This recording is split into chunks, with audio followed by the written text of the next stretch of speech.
알렙루야. 안녕하세요. 전 알렙TV의 알렙 목사입니다. 오늘 이 시간도 전혀 궁금하고 하나도 궁금한 성경 이야기, 전화궁성 시간입니다. 계속해서 성경에 나오는 숫자에 관한 이야기를 조금 하려고 합니다. 우리가 성경에 나오는 숫자를 대할 때 두 가지 태도를 취해요. 어떤 한 부류의 사람은 이 숫자는 단순하게 숫자다, 그냥 수로만 봐야 된다, 아무런 의미를 둬서도 안 된다 라는 분이 계시고, 또 어떤 분들은 이 수에 너무 많은 의미를 부여해서 수마다 큰 의미를 부여하여 그 안에서 영적인 의미를 깊게 찾으려고 하시는 분들이 계세요. 이 둘 다 잘못된 겁니다. 계속 이야기하지만 이 둘 다 잘못된 거예요.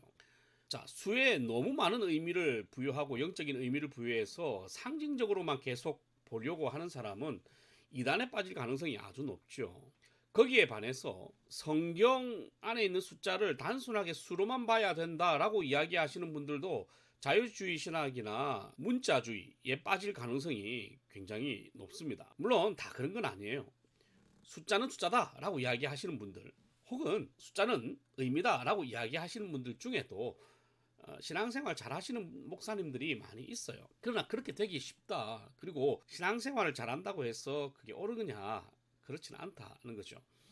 그러면 어떤 부분 그 중간에 우리가 찾아야 되는데, 자, 그러면 숫자는 숫자다, 숫자로만 봐야 된다라고 이야기하면 안 되는 이유는, 제가 앞 영상에서 설명했듯이 아라비아 숫자가 나온 지가 얼마 되지 않았다.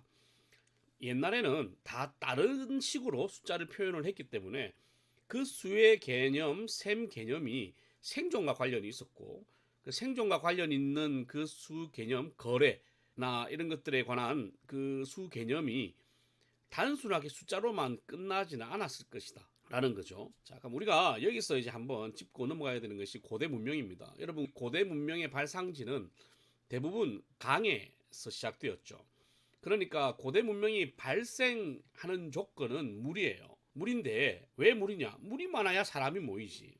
많은 물에 많은 사람이 모이는 거예요. 물이 조금밖에 없는데 많은 사람이 거기에 모이지 않겠죠. 싸움이 나겠죠. 물이 많을수록 당연히 사람이 많이 모이는 겁니다.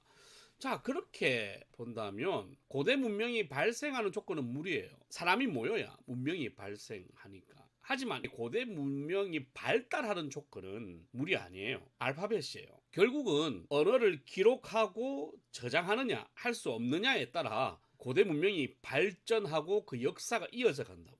하지만 이게 발전하고 발달하는 것이 단순히 역사만 이어간다고 되는 건 아니에요. 뭐 건축물이라든지 여러 가지 거대한 것들이 일어나야 되는데, 그것을 만들기 위해서는 반드시 과학이 발전해야 돼요.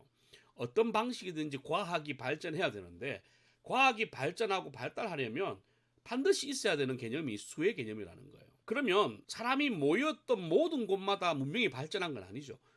그러면 그 차이는 뭐냐면, 사람이 적게 모이는 곳은 결국은 셀 수 있는 수가 적다는 거예요. 많아봐야 100이야, 예를 들면. 하지만 이게 천, 만, 10만, 100만, 1000만이라는 이 개념을 이해하고 셀 수 있고 쓸 수 있는 곳에는, 그걸 기록해서 정확하게 계측하고 측량할 수 있는 곳은 그만큼의 사이즈의 건물도 지을 수 있고 그만큼의 사이즈의 문명이 발달하고 과학이 발전할 수 있다는 거예요.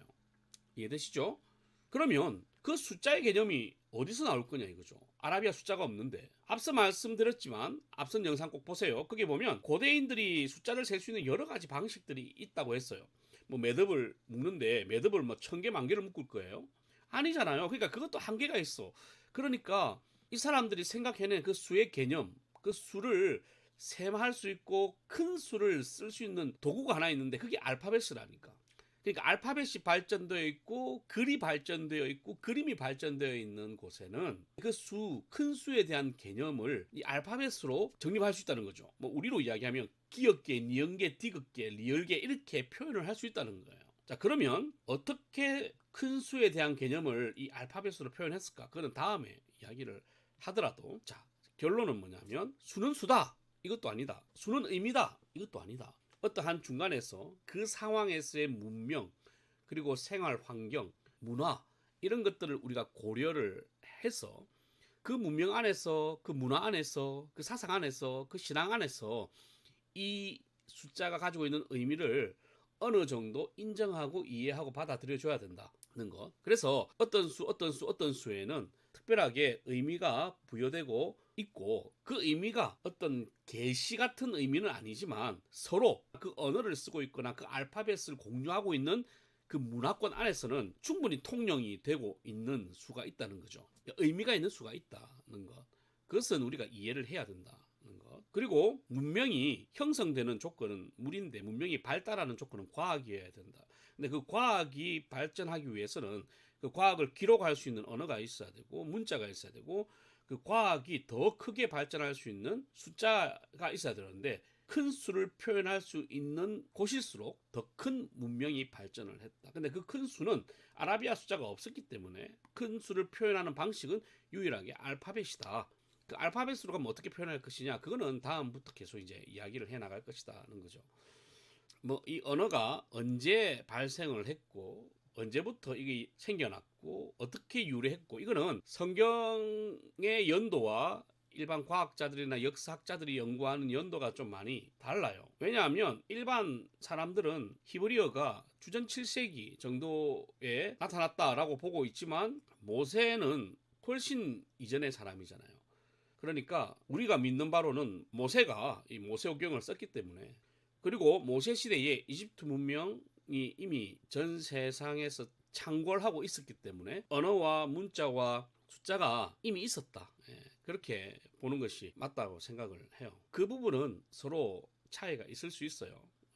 어쨌든 우리는 성경을 믿는 사람이기 때문에 그 성경적인 관점에서 성경을 믿는 그 기준을 삼고 이제 우리가 볼 겁니다.